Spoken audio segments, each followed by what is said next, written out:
En Moselle, les chasseurs tirent la sonnette d'alarme. La population du cerf baisse de manière alarmante, avec le risque de voir disparaître l'animal sur le département. Une situation causée par le braconnage, mais pas seulement.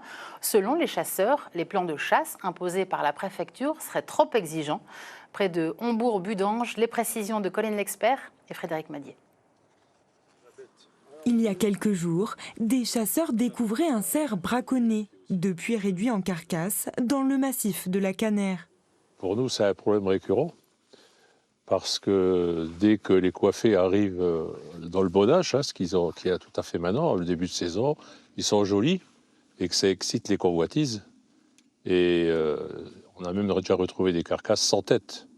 Donc c'est particulier comme braconnage.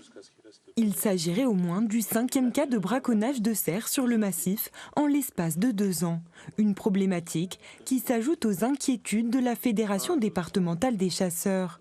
La population de cerfs aurait chuté de 30% depuis l'année dernière en Moselle.